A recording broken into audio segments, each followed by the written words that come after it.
বিশ্বে মুসলিমদের বলিষ্ঠ কণ্ঠস্বর ইমরান খান জাতিসংঘের ভাষণে নরেন্দ্র মোদীকে আক্রমণ করে সারা বিশ্বকে বুঝিয়ে দিয়েছে জাতিসংঘের এই মুহূর্তে জরুরি কাজ কি।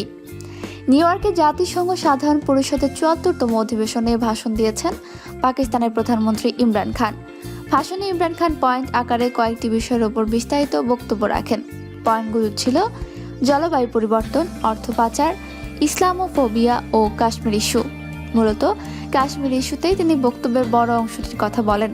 ইমরান খান কাশ্মীর ইস্যুতে বিশ্বকে সতর্ক করে বলেন, দুই পারমাণবিক শক্তিধর রাষ্ট্র মুখোমুখি অবস্থানে আছে, যে কোনো কিছু ঘটতে পারে।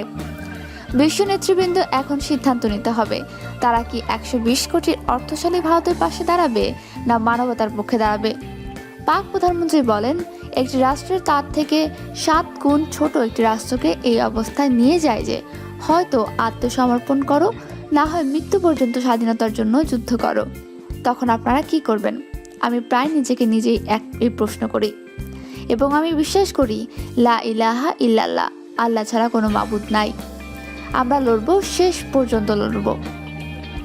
যখন কোনো পারমাণবিক শক্তিধর দেশ শেষ অবধি লড়াই চালিয়ে যায়, তখন এর পরিণাম মানচিত্রের সীমানা ছাড়িয়ে যায়।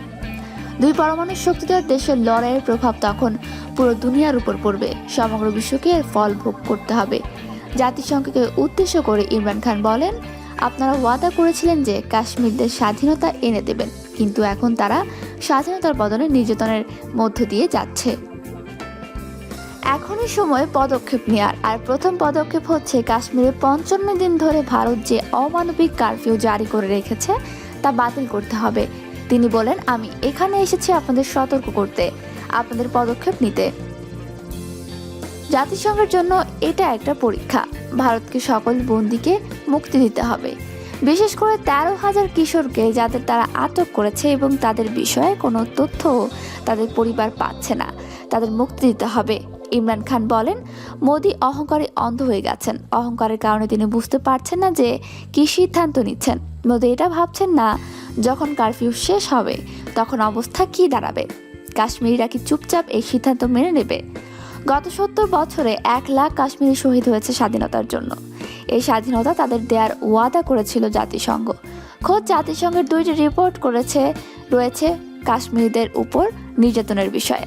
কিন্তু তারপরেও দুনিয়া চুপ রয়েছে, কারণ ভারত ১২০ কোটি মানুষের বিশাল মার্কেট। তিনি বলেন, আফসোসের বিষয় হচ্ছে অর্থ মানুষের জীবনের চেয়েও দামি হয়ে গেছে। এর ফলাফল খুব খারাপ হবে। আমি আপনাদের এটা জানিয়ে যাচ্ছি যে যখন কাশ্মীরের কারফিউ উঠে যাবে তখন রক্তের বন্যা বয়ে যাবে। কাশ্মীরিরা রাস্তায় নেমে আসবে। কাশ্মীরে ভারতের ৯ লাখ সেনা রয়েছে। যখন কাশ্মীরের রাস্তায় নামবে তখন এই সেনারা রক্তের স্রোতে বইয়ে দেবে। তিনি বলেন, কাশ্মীরিদের পশুর মতো তাদের ঘরের মধ্যে বন্দী করে রাখা হয়েছে। রাজনৈতিক নেতাদের বন্দী করা হয়েছে এবং কি ভারতপন্থী রাজনৈতিক নেতাদেরও গ্রেপ্তার করা হয়েছে। ১৩,০০০ কাশ্মীরি কিশোরদের গ্রেপ্তার করা হয়েছে। আল্লাহ জানে তারা কোথায় আছে। এই অবস্থায় কারফিউ উঠে যাওয়ার পর কি হবে কাশ্মীরে? তারা রাস্তায় নেমে আসবে এবং ভারতীয় সেনারা তাদের গুলি করবে। ইতিপূর্বেও প্লেজ গানের মাধ্যমে অনেকে অন্ধ করে দেওয়া হয়েছে। ইমরান খান সতর্ক করে বলেন, এই অবস্থায় আরও একটি পালোয়ামা কাণ্ড ঘটতে পারে।